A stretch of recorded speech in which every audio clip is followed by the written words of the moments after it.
the promise of the samurai.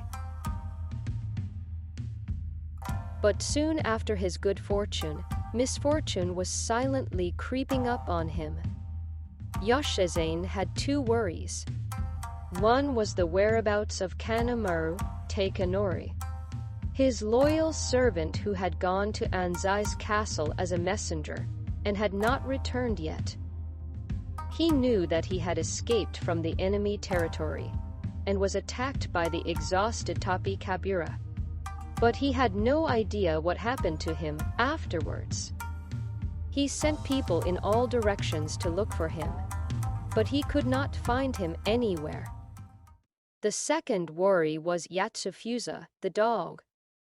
As he watched the dog closely, he saw that he was constantly urging him to fulfill his promise. But he could not possibly make the beautiful princess his wife. He tried to tell him many times that it was a joke. But Yatsufusa would not listen. So Yoshizane decided to reward Yatsufusa for his achievement in another way. He gave him the best fish every meal and assigned an official to take care of him. And when he went out, he made a splendid procession and decorated Yatsufusa. But Yatsufusa did not look happy no matter how well he was treated. Yatsufusa ate and drank nothing, and hardly slept at night. And sometimes he would approach the veranda of the inner room and whine sadly. Yoshizane was very troubled by this.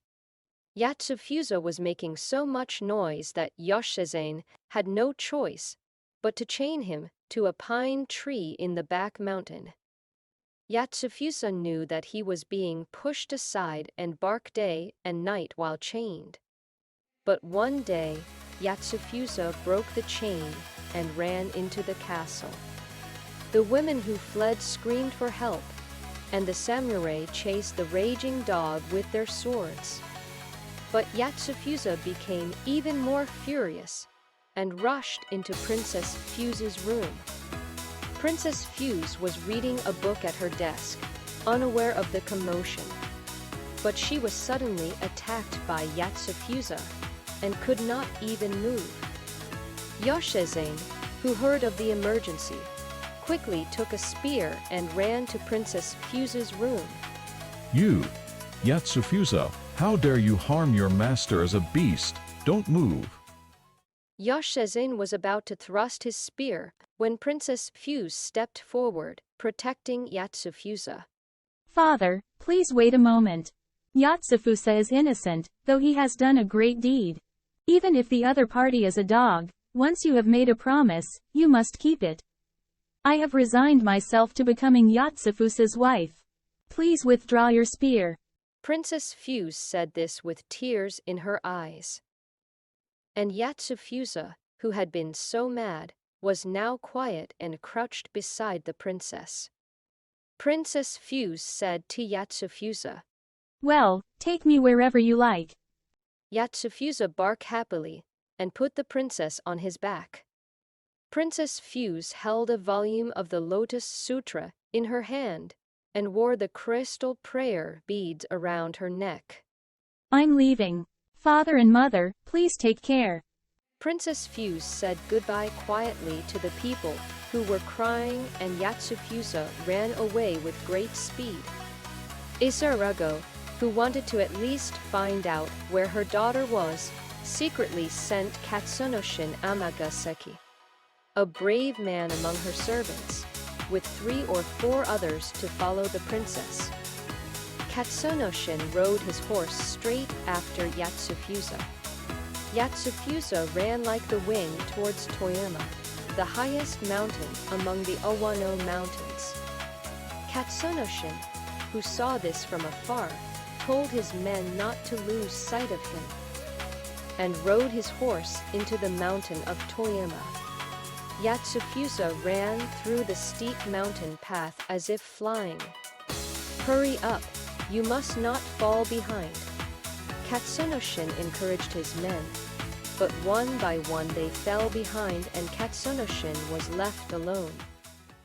Finally, He came to the bank of a river. Katsunoshin did not hesitate and rode his horse into the river. But the horse slipped on something and fell on its front legs. Katsunoshin was thrown into the water. The servants who came later saw Katsunoshin's body floating in the water and were terrified. They retreated to Takeda's castle. This is the end of this episode. At last, Princess Fuse and her dog, Yatsufusa, are getting married. Yatsufusa, the dog, took Princess Fuse on his back and headed for the high mountain. Princess Fuse took her bead necklace with her. Do you all remember it? The bead necklace was given to the old man in the first episode. What will happen to Princess Fuse and Yatsufusa?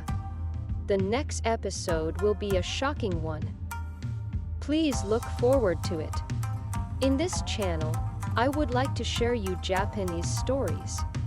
To ensure you don't miss any updates about Japanese stories, hit the subscribe button and drop a comment saying, "I've subscribed." And don't forget to hit the like button too. Thanks for watching this video. The adventure has only just begun. Let's embark on a journey together to the world of 19th century Japanese adventure fantasy. See you next one.